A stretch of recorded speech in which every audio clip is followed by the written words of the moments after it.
بسم اللہ الرحمن الرحیم الرحمن علم القرآن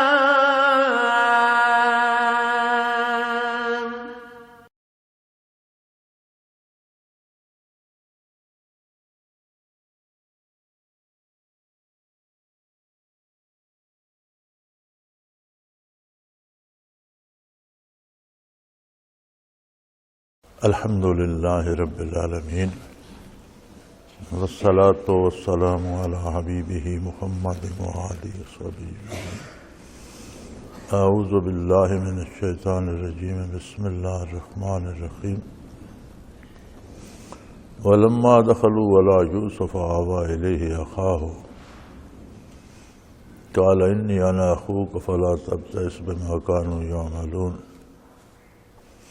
فلما جهزهم بجهازهم جعل السقاية في رحل أخيه ثم أذن مؤذن أيتها العير إنكم لسارقون قالوا وأقبلوا عليهم ماذا تفقدون قالوا نفقد صواع الملك ولمن جاء به حمل بعير وأنا به زعيم قالوا تالله لقد علمتم ما جئنا لنفسد في الأرض وما كنا سارقين قالوا فما جزاؤه إن كنتم كاذبين قالوا جزاؤه من وجد في رحله فهو جزاؤه كذلك نجزي الظالمين فبدأ بأوعيتهم قبل وعاء أخيه ثم استخرجها من وعاء أخيه كذلك كدنا ليوسف ما كان ليأخذ أخاه في دين الملك إلا أن يشاء الله نرفع درجات من نشاء وفوق كل ذي علم عليم قالوا إن يسرق فقد سرق أخ له من قبل فأسرها يوسف في نفسه ولم يبدها لهم قال أنتم شر مكانا والله أعلم بما تصفون قالوا يا أيها العزيز إن له أبا شيخا كبيرا خذ أحسن مكانه إنا نراك من المحسنين قال معاذ الله أن نأخذ إلا من وجدنا متاعنا عنده إنا إذا لظالمون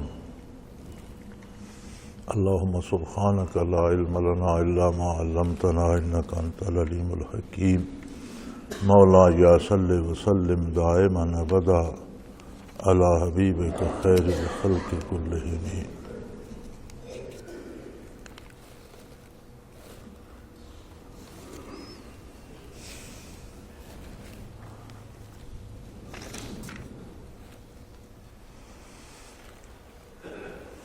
ولما دخلوا على يوسف آوى إليه أخاه قال إني أنا أخوك فلا تبتئس بما كانوا يعملون۔ جب وہ سارے بھائی یوسف علیہ السلام کی خدمت میں پہنچے تو انہوں نے اپنے حقیقی بھائی کو بنیامین کو اپنے پاس بلا لیا اور اسے بتایا انی انا اخوک، میں تمہارا بھائی یوسف ہوں، فلا تبتئس بما كانوا يعملون، اگر ان لوگوں نے تمہارے ساتھ کوئی بدسلوکی بھی کی ہو تو اس کی پرواہ نہ کرو، تم اب میرے پاس پہنچ گئے ہو۔ تو انہوں نے اگر اچھا سلوک نہیں کیا یا آپ کی پرواہ نہیں کی تو اس بات کو بھول جاؤ۔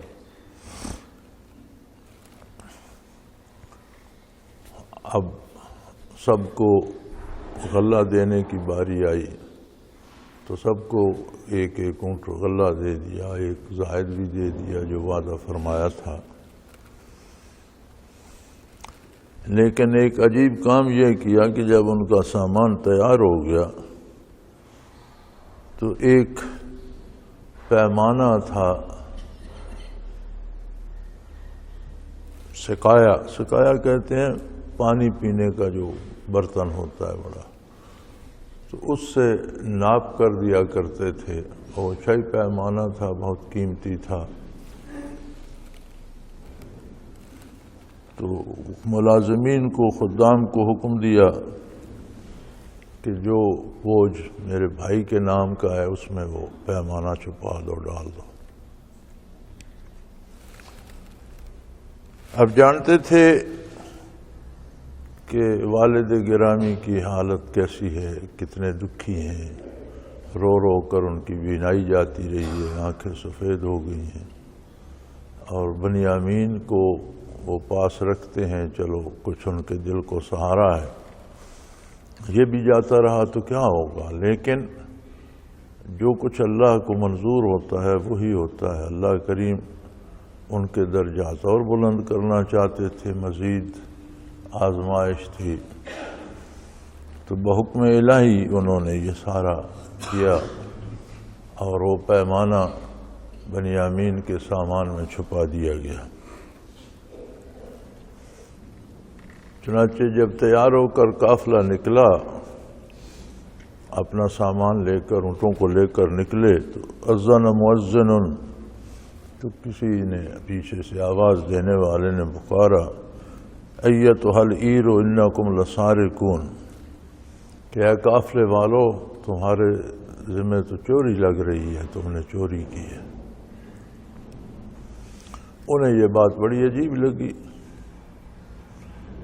اگر یوسف علیہ السلام سے زیادتی کی تھی انہوں نے تو وہ بھی غلط کیا تھا، لیکن باپ کی محبت میں اور نبی کی محبت میں کر گزرے تھے، تو چوری کرنے کا تو سوال ہی پیدا نہیں ہوتا۔ خاندان نبوت کے افراد تھے، وہ بڑے حیران ہوئے کہ یہ کیا کہہ رہا ہے، ہمیں کیوں چوری کرنا تھی؟ ایک تو ہماری عزت کی انہوں نے، پھر ہمیں غلہ بھی دیا، ہماری پونجی اور سرمایہ بھی لوٹا دیا، اور پھر ہم کیوں چوری کریں گے؟ قالوا واقبلوا علیہم ماذا تفقدون، تو وہ پلٹ کر کھڑے ہو گئے کہ تمہارا کیا کھویا ہے، تم نے کیا چوری ہو گیا؟ قالوا نفقد صواع الملک، کہ شاہی پیمانہ جو تھا، شاہی پیالہ جو تھا جس سے ہم ناپ کر دیتے تھے، وہ چوری ہو گیا ہے، اور وہ تو بہت قیمتی تھا۔ وَلِمَنْ جَاءَ بِهِ حِمْلُ بَعِيرٍ وَأَنَا بِهِ زَعِيمٌ، تو جو کوئی بھی اسے لوٹا دے گا، رضاکارانہ طور پر واپس کر دے، تو اسے ایک بوجھ اونٹ کا اور غلہ دیا جائے گا۔ اور وہ جو افسر تھا ذمہ دار، وہ کہنے لگا میں اس بات کی ضمانت دیتا ہوں کہ اگر رضاکارانہ طور پر وہ پیمانہ واپس کر دو تو تمہیں ایک اونٹ کا بوجھ غلہ زائد دیا جائے گا۔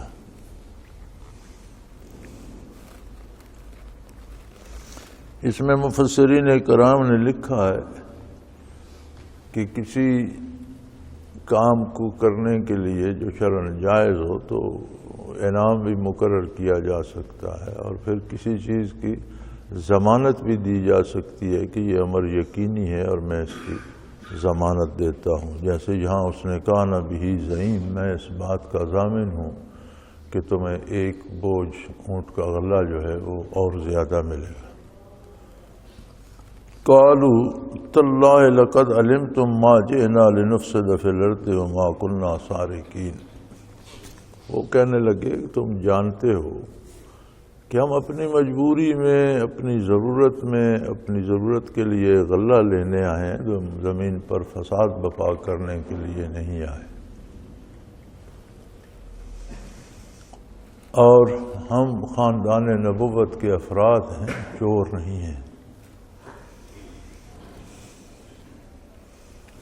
تو یہاں فرماتے ہیں پتہ چلا کہ جب برائی ہوتی ہے،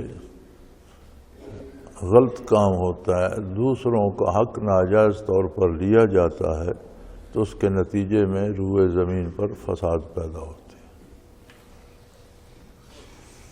امن کی شرط انصاف ہے۔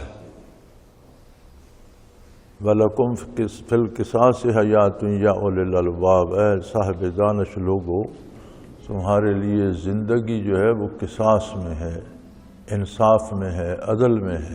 عدل کرو گے تو زندگی نصیب ہوگی، عدل نہیں کرو گے تو فساد ہوگا روئے زمین پر، اور مرتے رہو گے، مارتے رہو گے۔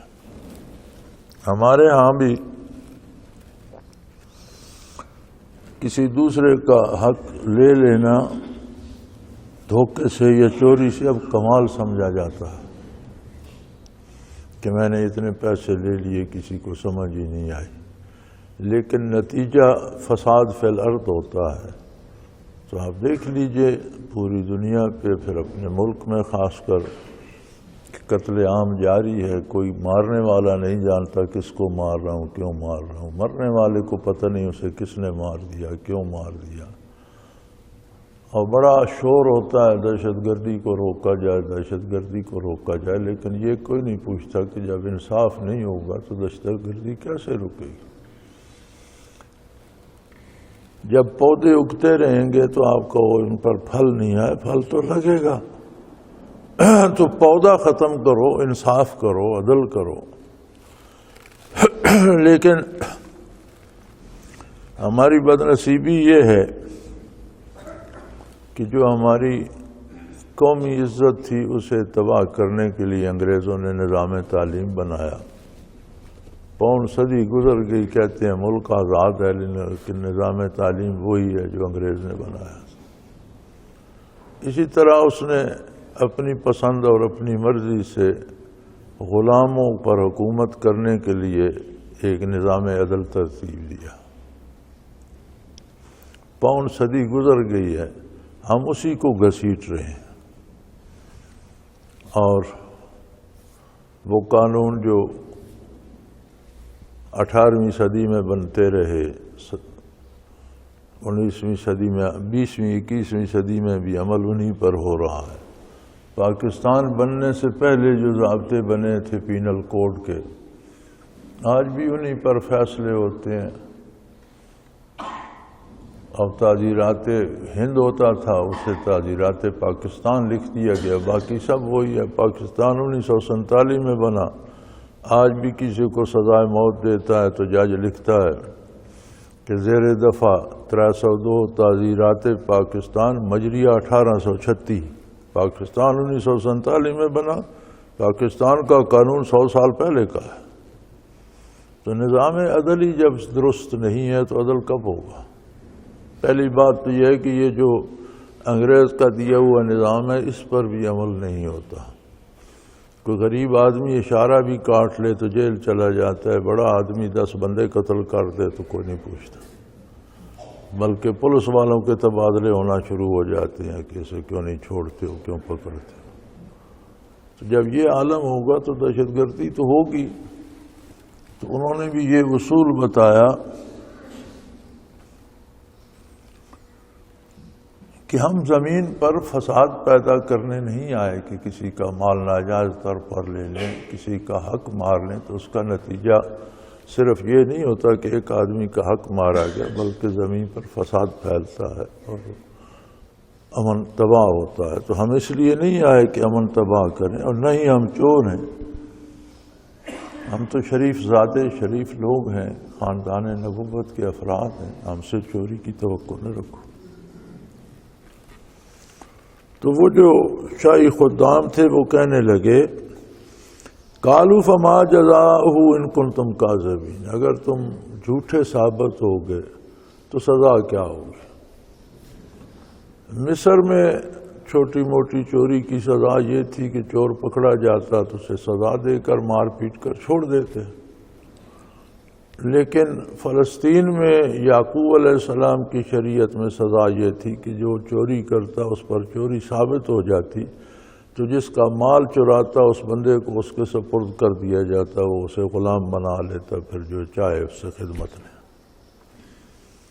تو ان خدام کو چونکہ حکم تھا، بحکم الہی سب ہو رہا تھا، یوسف علیہ السلام نے سمجھا دیا تھا، تو وہ کہنے لگے اچھا ایسا کرتے ہیں کہ اگر تم سے چوری پکڑی جائے تو چلو ہم اپنے ملک کے قانون کی سزا نہیں دیتے، تمہارے ہاں اس کی کیا سزا ہے وہ برتاؤ کر لیتے، جیسا قانون تمہارا ہے اس پر عمل کر لیتے۔ تو انہوں نے کہا قالوا جزاؤہ من وجد فی رحلہ فہو جزاؤہ، انہوں نے کہا اگر کسی کے سامان سے وہ پیالہ پکڑا جائے تو وہ بندہ اس کے آپ کے سپرد کر دیا جائے گا، پھر آپ جو چاہیں اس سے سلوک کریں، خدمت لیں، غلام بنائیں، قید رکھیں، وہ اس کی سزا یہ ہے۔ کذالک نجزی الظالمین، اسی طرح غلط کار لوگوں کو ایسی ہی سزا دی جاتی ہے۔ فبدأ بأوعیتہم قبل وعاء اخیہ، تو انہوں نے بنیامین کو چھوڑ کر دوسرے بھائیوں کے سامان کی تلاشی کی، ابتدا کی، دوسرے بھائیوں کے سامان سے تلاشی لینے لگ گئے۔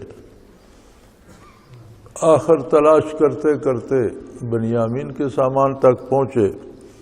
ثم استخرجھا من وعاء اخیہ، تو وہاں تو انہوں نے پیالہ رکھا ہوا جو تھا، بنیامین کے سامان سے وہ پیالہ برآمد ہو گیا۔ کذالک کدنا لیوسف، اللہ کریم فرماتے ہیں اس طرح ہم نے یوسف علیہ السلام کی یہ تدبیر ہم نے کی۔ مصر کے قانون کے مطابق اگر پکڑا بھی جاتا تو چھوٹی موٹی سزا دے کر چھوڑ دیتے، لیکن یعقوب علیہ السلام کے ہاں جو قانون تھا اور ان کی شریعت میں جو تھا وہ یہ تھا کہ وہ بندہ اس کے حوالے کر دیتے جس کی چوری ہوئی ہے۔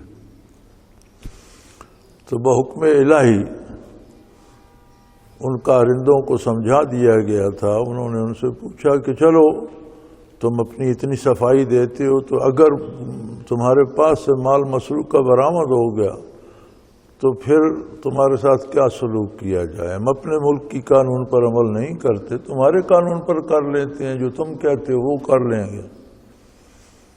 تو انہوں نے کہا جی ہمارے ہاں تو یہ ہے کہ جو چوری کرتا ہے وہ جس کا مال جاتا ہے اس کے سپرد کر دیا جاتا ہے اگر چوری ثابت ہو جائے تو، اور غلط کاروں کو ایسی سخت سزا دی جاتی ہے۔ تو انہوں نے دوسرے بھائیوں کے سامان کی تلاشی شروع کی، بالآخر بنیامین کے سامان سے وہ پیالہ برآمد کر لیا۔ وہاں تو خود رکھا جو تھا، برآمد تو ہونا تھا۔ اللہ کریم فرماتے ہیں کذالک کدنا لیوسف، یہ تدبیر یوسف علیہ السلام کے لیے ہم نے کی۔ اللہ کریم قادر ہیں، جو چاہیں کریں، جیسا چاہیں کریں، لیکن دنیا عالم اسباب ہے، اور دنیا کے نظام میں ذات باری تعالیٰ نے خود چونکہ بنایا ہے کہ دنیا میں اسباب کا نتیجہ ہوتا ہے اور اسباب پہ مرتب ہوتا ہے، تو خود بھی ترک سبب نہیں فرماتے، اسباب پیدا فرما دیتے ہیں۔ مسبب الاسباب ہیں، اسباب بھی انہی کے بنائے ہوئے ہیں۔ تو فرمایا یہ تجویز ہم نے کی یوسف علیہ السلام کے لیے، اس لیے کہ ما کان لیاخذ اخاہ فی دین الملک، بادشاہ کا قانون جو مصر میں تھا اس کے مطابق اگر برتاؤ ہوتا تو پھر وہ بھائی کو روک نہیں سکتے تھے، کیونکہ ان کا قانون تو یہ تھا پکڑا گیا 2-4 چابک مار دو، یہ 2-4 درے مار کر چھوڑ دو، یہ سزا دے کر چھوڑ دو، تو اپنے پاس تو نہیں رکھ سکتے تھے، لہذا ہم نے یہ تدبیر انہیں سکھائی۔ الا ما ان یشاء اللہ، اور کام وہی ہوتے ہیں جو اللہ کریم کرنا چاہتے ہیں۔ اسباب کا ایک پردہ ہوتا ہے اور اکثریت کی نگاہ اسباب پر رہتی ہے۔ جہاں کوئی سبب ہماری سمجھ میں نہیں آتا تو ہم کہہ دیتے ہیں یہ اتفاق ہو گیا، حادثہ ہو گیا، اتفاقاً ایسا ہو گیا۔ دنیا میں نہ کوئی حادثاتی طور پہ وقوع پذیر ہوتی ہے چیز اور نہ کوئی اتفاقات ہوتے ہیں۔ یہ سارا نظام اللہ کریم کا ترتیب دیا ہوا ہے، اور اس کی اپنی قدرت کاملہ کے مطابق سارے کام جیسے وہ چاہتا ہے ویسے ہوتے رہتے ہیں۔ ہاں اسباب کا ایک پردہ ہے، دنیا عالم اسباب ہے، قدرت اسباب پیدا فرما دیتی ہے، پھر ان پر نتیجہ مرتب فرما دیتی ہے۔ تو یوسف علیہ السلام جانتے تھے کہ میں تو بھائی کو روک لوں گا تو چلو مجھے خوشی ہوگی کہ ایک بھائی سے ملاقات تو ہو گئی، لیکن والد گرامی کے دل پر کیا بیتے گی؟ ضعیف العمر بھی ہیں، بینائی بھی کھو چکے ہیں، اور ایک بنیامین ہے جو دل کو سہارا دیتا ہے، تو اسے بھی روک لوں گا، پھر انہیں کوئی اطلاع بھی نہیں دی جا سکتی۔ اللہ کی اجازت ہو، اللہ کی طرف سے اللہ کریم بتانا چاہیں تو بتائی جا سکتی ہے، کیسے بتائیں؟ تو والد گرامی کو تو کوئی اطلاع بھی نہ دی، نہ بھائیوں کو بتایا۔ چنانچہ انہوں نے بھائی کو تو روک لیا۔ فرمایا نرفع درجات من نشاء، یہ اللہ کی طرف سے جو آزمائشیں آتی ہیں اللہ کے بندوں پر، تو فرمایا یہ ترقی درجات کے لیے ہوتی ہیں، اور جس کے چاہتے ہیں اس کے درجات بلند کر دیتے ہیں۔ اگر بھائی پہ الزام آیا تو اس کو بھائی کی صحبت بھی نصیب ہو گئی۔ یعقوب علیہ السلام سے اگر بنیامین بھی الگ ہو گئے تو ان کے درجات بہت بلند ہو گئے، اللہ کی رحمتیں ان پر بے شمار برسیں، اور ہم جسے چاہتے ہیں اس کے درجات بلند کر دیتے ہیں۔ وَفَوْقَ كُلِّ ذِي عِلْمٍ عَلِيمٍ، اور ہر علم والے سے اوپر کوئی علم والا ہے۔ علم صفت ہے اللہ کریم کی، اور وہ علیم ہے، ہر حال میں ہر شے سے ہر چیز سے واقف ہے۔ انسانوں کو فرمایا ہم جو علم عطا فرماتے ہیں تو ایک سے ایک بڑھ کر ہوتا ہے، کسی کو کوئی شے عطا کر دیتے ہیں، دوسرے کو کوئی شے عطا کر دیتے ہیں، جس کو جو چاہتے ہیں عطا کر دیتے ہیں۔ تو بھائیوں نے جب دیکھا کہ بھی یہ تو چوری تو ثابت ہو گئی اور بنیامین کے سامان سے پیالہ نکل آیا، تو یہ بنیامین نے کیا کیا، کیسے پیالہ چرایا، کہاں اس میں چھپایا، ہمیں تو کچھ سمجھ نہیں آئی۔ ہم بھی تو وہیں سامان لے رہے تھے اور غلہ لے رہے تھے، اور سارے بوری ہم نے بند کیے اور اونٹوں پر لاتے، تو سمجھ نہیں آنے دیا اس نے کیسے چوری کر لی۔ تو وہ کہنے لگے قالوا ان یسرق فقد سرق اخ له من قبل، وہ کہنے لگے اگر اس نے چوری کر لی ہے تو کوئی عجیب بات نہیں، یہ دونوں ہمارے سگے بھائی نہیں ہیں، ان کی ایک یہ ہے، ایک اس کا بھائی اور بھی تھا جو جنگل میں کھو گیا، تو اس نے بھی چوری کی تھی۔ مفسرین واقعہ اس طرح نقل فرماتے ہیں کہ یوسف علیہ السلام پیدا ہوئے بہت چھوٹے سے تھے، والدہ کا وصال ہو گیا، بنیامین کی ولادت پر، چھوٹے بھائی کی ولادت پر والدہ کا وصال ہو گیا، تو ان کی عمر 2-2.5 سال تھی۔ تو یعقوب علیہ السلام نے بچوں کو پھوپھی کے حوالے کر دیا جو ان کی بہن تھی، انہوں نے پالے 2-3 سال۔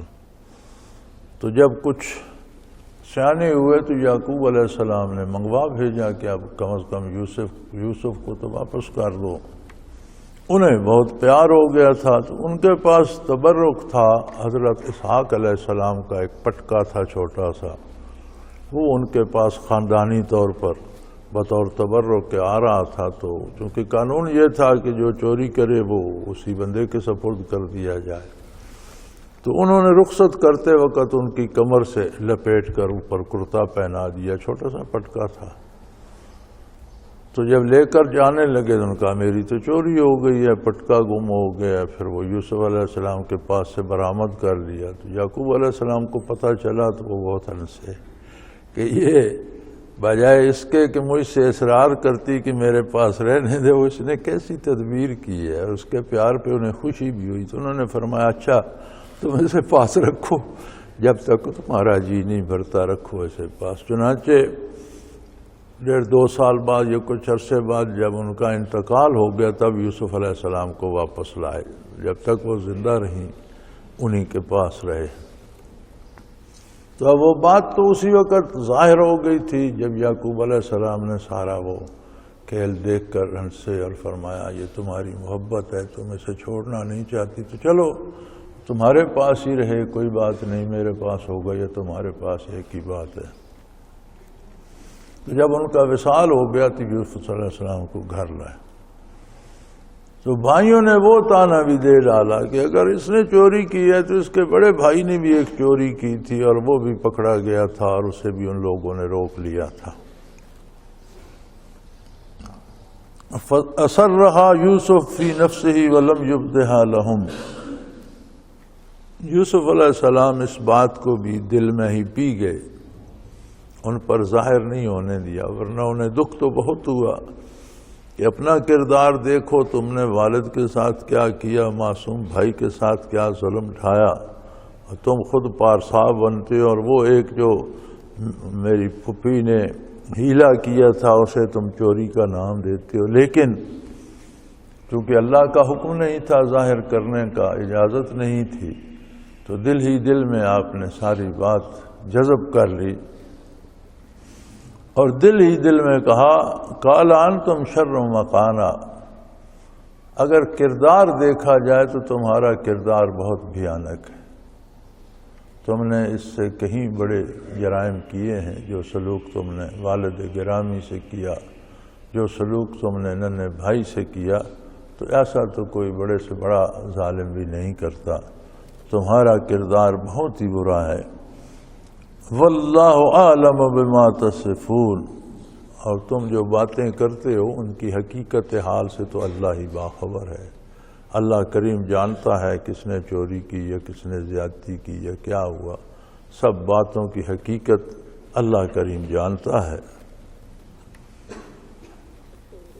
اب ایک مصیبت نہیں بن گئی، والد گرامی سے وعدہ کر کے آئے تھے کہ بھائی کو ساتھ لائیں گے، اب بھائی پکڑا گیا، گرفتار ہو گیا، دینا پڑ گیا، تو سب نے بڑی گزارش کی اور سب نے بڑا اصرار کیا، قالو یا ایھا العزیز ان لہ ابا شیخا کبیرا، کہنے لگے بادشاہ سلامت اس کا ایک بہت بوڑھا باپ ہے، شیخاً کبیرہ بہت ضعیف العمر ہے، ایک بیٹا پہلے کھو گیا تھا اس کی جدائی میں رو رو کر انہوں نے آنکھیں سفید کر لی ہیں، برسوں بیت گئے، ان کی آنکھوں سے آنسو رواں رہتے ہیں اور دکھ اور ملال سے ہڈیوں کا ڈھانچہ بن گئے ہیں اور بہت تکلیف میں ہیں، تو اس بیٹے والا کچھ انہیں سہارا تھا، اگر یہ بھی کھو گیا تو شاید وہ یہ صدمہ برداشت کر بھی سکیں یا نہیں، تو آپ ایک مہربانی کیجئے، اس کے بدلے ہم 10 بھائی ہیں، ہم میں سے جس کو چاہیں روک لیں، اسے جانے دیجئے کہ اس کے والد کے دل پہ کیا گزرے گی، فخذ احدنا مکانا، ہم میں سے جسے چاہیں اس کے بدلے میں آپ روک لیں، قید کر لیں، لیکن اسے جانے دیجئے۔ انا نراک من المحسنین، چونکہ ہم نے تو یہ دیکھا ہے کہ آپ بہت احسان کرنے والے، بہت مہربان اور بہت کرم کرنے والے بادشاہ ہیں، تو آپ مہربانی فرمائیں، ہم میں سے کسی کو روک لیں اور اس کو جانے دیں اس کے ضعیف والد کی خاطر۔ انہوں نے بحکم الہی روکا ہوا تھا اور ساری تدبیر وہی الہی سے کی تھی، اللہ کریم یہ چاہتے تھے۔ قال معاذ اللہ، وہ کہنے لگے اللہ کی پناہ، ایسا کیسے ہو سکتا ہے، ان ناخذ الا من وجدنا متاعنا الا ہو، جس سے چوری ثابت ہو گئی ہے، یہ برآمد ہو گئی، اس کو چھوڑ کر کسی اور کو پکڑ لیں تو یہ تو بڑا ظلم ہوگا، پھر تو ہم غلط کاروں میں سے ہو گئے، یہ تو بہت ظلم ہوگا، یہ کیسے ہو سکتا ہے، جس سے چوری پکڑی گئی ہے وہی اس کے بدلے میں گرفتار ہوگا، یہ نہیں ہو سکتا کہ چوری کوئی اور کرے، گرفتار کسی اور کو کر لیں، تو یہ تو بہت بڑی ناانصافی ہوگی۔ اب بڑے گھبرائے کہ اب کیا ہو، کیا کریں، کیا جواب دیں گے والد گرامی کو۔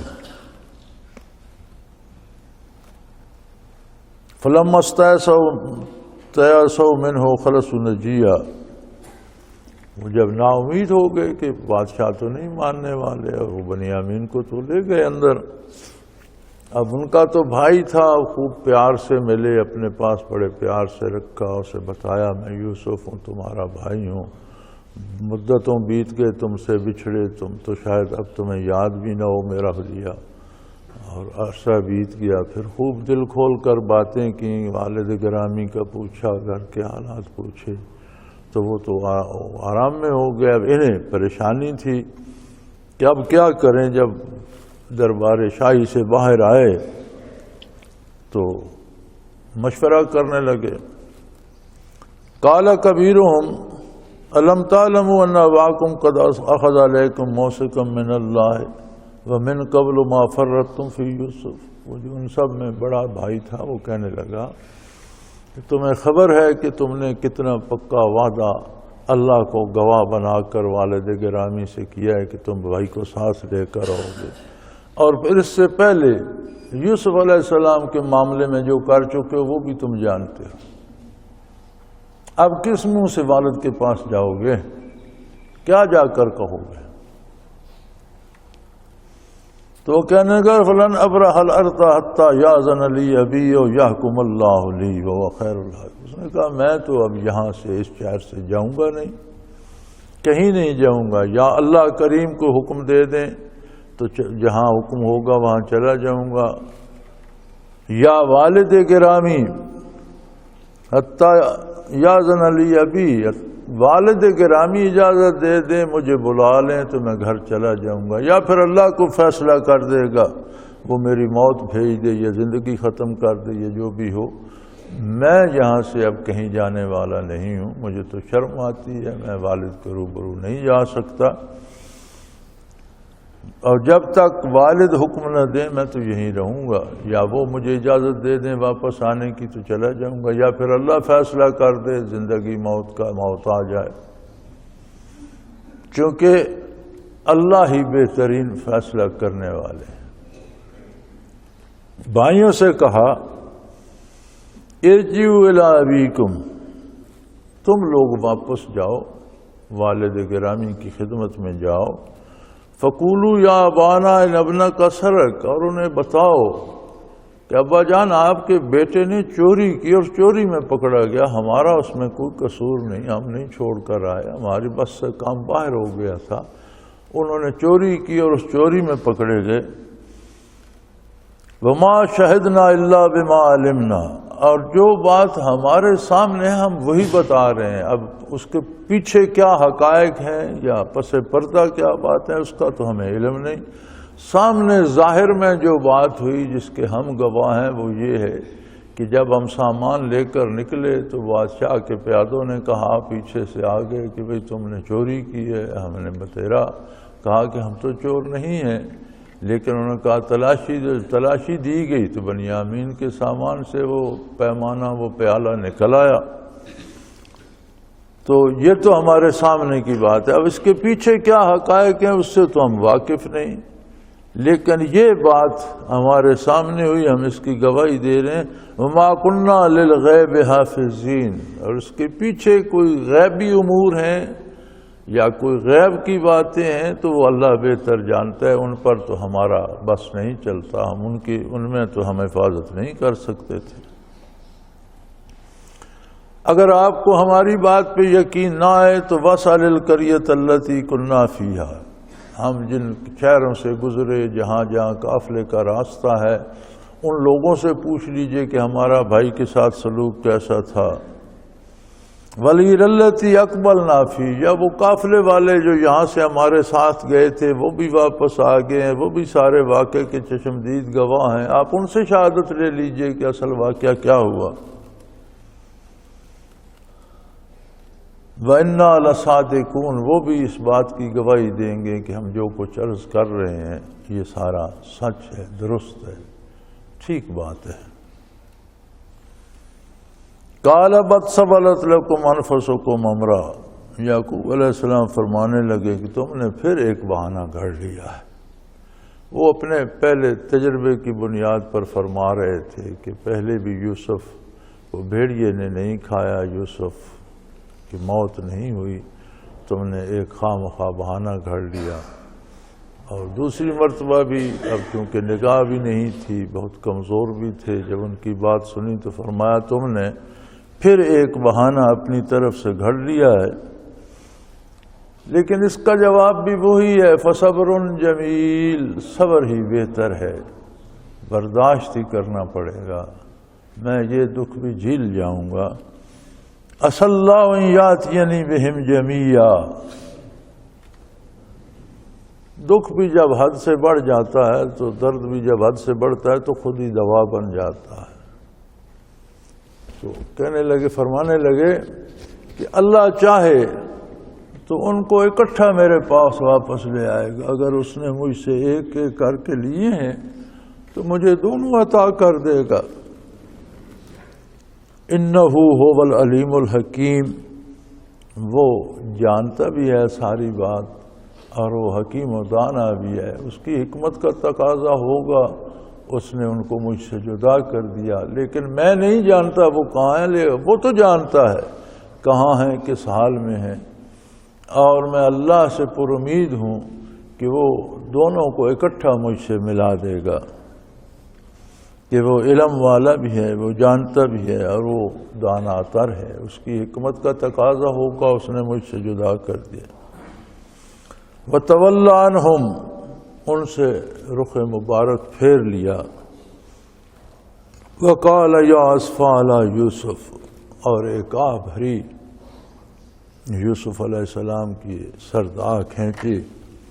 وَابْيَضَّتْ عَيْنَاهُ مِنَ الْحُزْنِ فَهُوَ كَظِيمٌ، ان کی آنکھیں سفید ہو گئیں یوسف علیہ السلام کے دکھ میں۔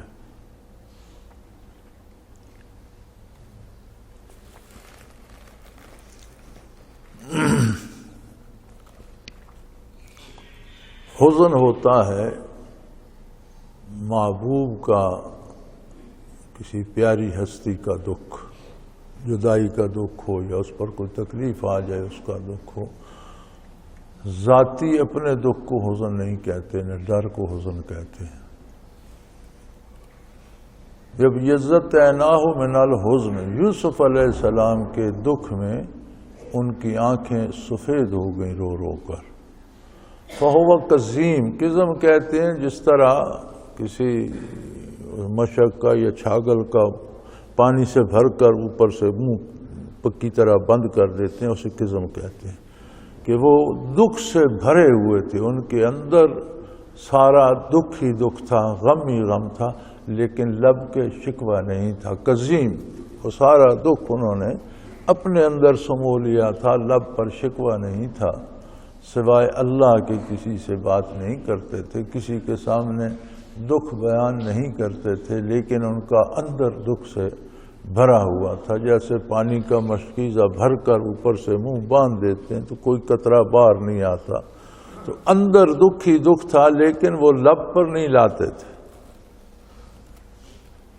یہی حزن کا لفظ استعمال ہوا ہے قرآن کریم میں، جب حضور اکرم صلی اللہ علیہ وسلم ہجرت کے وقت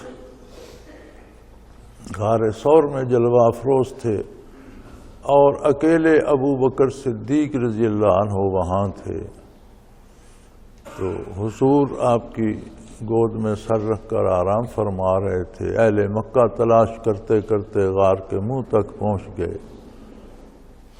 سیدنا ابو بکر صدیق رضی اللہ عنہ کی روایت ہے کہ ان کی پنڈلیاں مجھے اندر سے نظر آتی تھیں، کیونکہ غار کا دہانہ چھوٹا تھا تو سامنے پھر رہے تھے، تو آپ کو حضور کی بہت فکر ہوئی کہ یہ تو عجیب حال بن گیا، اب چھوٹا سا غار ہے، تو اگر ان کو پتہ چل گیا، پکڑے گئے تو حضور کی جان کے تو یہ دشمن ہے، پتہ نہیں کیا کر گزریں۔ تو آپ کی آنکھوں میں آنسو آ گئے، ایک قطرہ حضور انور صلی اللہ علیہ وسلم کے رخ انور پہ گرا، تو آپ نے فرمایا لا تحزن، تو میرا غم نہ کرو، میرے لیے دکھی مت ہو، ان اللہ معانا، لا تحزن تو فرمایا کہ میرا غم نہ کرو، رونے کی ضرورت نہیں ہے، اور یقیناً اللہ ہم دونوں کے ساتھ۔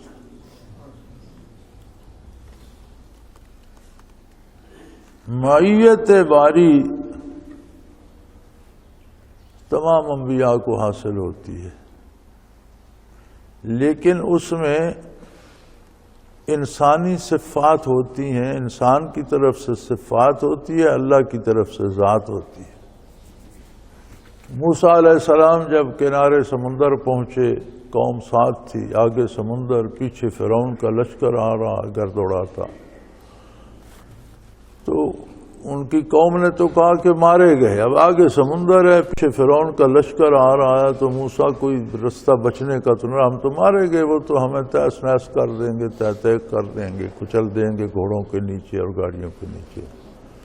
تو آپ نے فرمایا ان معی ربی، اپنی طرف اللہ کی ذاتی معیت رکھی، میرے ساتھ لیکن دوسری طرف ان معی اللہ نہیں فرمایا، معی ربی صفاتی طور پر فرمایا، اللہ کی صفت ارشاد، ربوبیت صفت ہے۔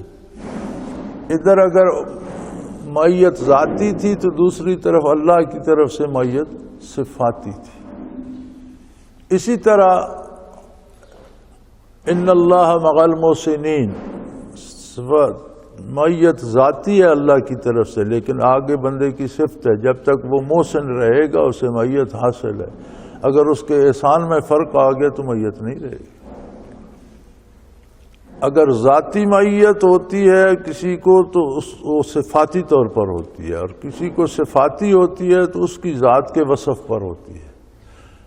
انبیاء میں صرف حضور اکرم صلی اللہ علیہ وسلم اور غیر انبیاء میں ابو بکر صدیق، پوری دنیا میں جو کائنات آدم علیہ السلام سے لے کر آج تک گزری اور قیامت تک آئے گی، یہ دو ہستیاں ہیں جن کی ذات کو اللہ کی ذاتی معیت حاصل، اس میں کوئی صفت نہیں، نہ اللہ کی طرف سے صفت ہے نہ بندے کی طرف سے صفت ہے۔ ان اللہ معانا، اللہ ہم دونوں کے ساتھ۔ تو انبیاء میں سرور انبیاء صلی اللہ علیہ وسلم اور غیر انبیاء میں ابو بکر صدیق، یہ دو ہستیاں ہیں پوری انسانیت میں جن کی ذاتوں کو اللہ کی ذاتی معیت حاصل۔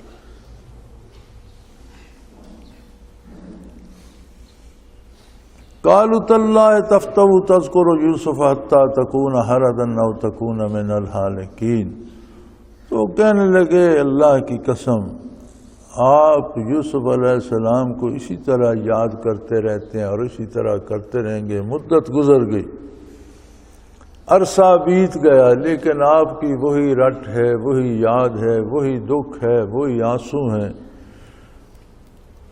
یا تو آپ بیمار پڑ جائیں گے، آپ کے کسی عضو پہ فالج ہو جائے گا، بہت کمزور ہو چکے ہیں، یا پھر جان ہی دے دیں گے۔ یہ بڑا پرانا قصہ ہے، اب اسے آپ اب تک لیے بیٹھے ہیں اور اس غم میں اپنے آپ کو کھلا لیا ہے، آنکھیں سفید کر دی ہیں۔ اب یہی کسر باقی ہے کہ کوئی شدید بیماری آپ پر حملہ کر دے یا پھر آپ کی جان ہی جان آفرین کے سپرد ہو جائے۔ تو انہوں نے فرمایا قال انما اشکو بسی وحزنی الی اللہ، میں اگر دکھی ہوں تو اپنا دکھ اپنے اللہ سے بیان کرتا ہوں، کبھی تم سے تو شکوہ نہیں کی، کبھی کسی بندے کے سامنے تو میں نے اپنا دکھ نہیں کھولا۔ میرے دکھ سے تمہیں کیا پریشانی ہے؟ تمہارے کسی کام میں تو کوئی رکاوٹ نہیں ڈالی، تمہارے معمولات زندگی اسی طرح جاری و ساری ہیں، میں نے کبھی کسی انسان سے شکوہ نہیں کیا۔ ہاں میں اپنا دکھ اپنے پروردگار کے ساتھ بیان کرتا ہوں، اس کی بارگاہ میں بیان کرتا ہوں۔ انما اشکو بسی وحزنی الی اللہ، میں اپنا رنج و غم کا اظہار جو ہے اپنے اللہ سے کرتا ہوں۔ اور دوسری بات یہ ہے کہ تم بھول جاؤ، میں تو بہت کچھ جانتا ہوں، میں کیسے بھول جاؤں؟ انی اعلم من اللہ ما لا تعلمون، مجھے تو اللہ نے وہ علوم دی ہیں جن کی تم کو خبر نہیں۔ مجھے تو اللہ نے بتایا ہے کہ یہ نبی ہوگا، نبوت سے سرفراز ہوگا، نبی مبعوث ہوگا، یہ حکمران ہوگا، یہ بادشاہ ہوگا۔ اب مجھے برسوں سے پتہ نہیں کہ وہ کس حال میں ہے، لیکن مجھے یہ پتہ ہے کہ وہ ہے۔ موت کی تصدیق ہو جائے تو وہ بھی ایک حد تک دکھ کو قابل برداشت بنا دیتی ہے، آہستہ آہستہ بندہ عادی ہو جاتا ہے، لیکن جس کا یقین ہو کہ میرا محبوب زندہ ہے اور وہ مجھ سے ملے گا بھی صحیح، اور وہ نبوت سے بھی سرفراز ہوگا، سلطان بھی بنے گا، حکمران بھی بنے گا، لیکن اب کس حال میں اسے کیسے بھول سکتا ہوں؟ انی اعلم من اللہ، میں اللہ کی طرف سے بہت سے حقائق جانتا ہوں، ما لا تعلمون، جو تم نہیں جانتے، جو تمہارے علم میں نہیں ہے۔ وآخر دعوانا ان الحمد للہ رب العالمین۔ اللہ اللہ اللہ اللہ اللہ اللہ اللہ اللہ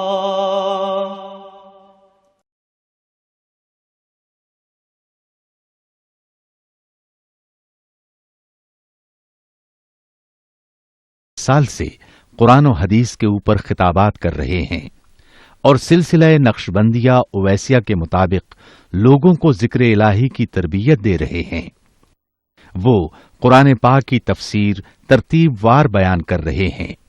تفسیر قرآن کو وہ موجودہ ملکی اور بین الاقوامی حالات کے مطابق بیان کرتے ہیں۔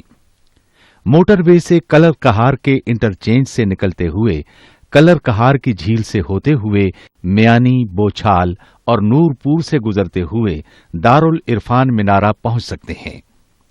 حضرت امیر محمد اکرم آوان نے بچیوں اور بچوں کی دینی اور دنیاوی تعلیم کے لیے سقارہ اکیڈمی کے نام سے ایک درسگاہ بھی قائم کی ہے، جس کا افتتاح ملک پاکستان کے صدر جنرل محمد ضیاء الحق نے اپنے دست مبارک سے کیا تھا۔